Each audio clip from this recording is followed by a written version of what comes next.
Hello everyone. Today we will talk about how to fix the app of HTTP custom. We will go to settings.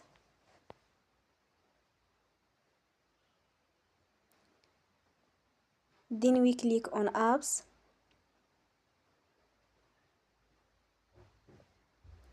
After that we will search the app HTTP custom.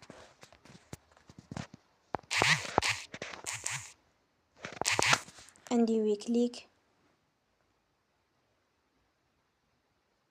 Then you will on force stop. After that you will go to storage. Then we click on clear cache.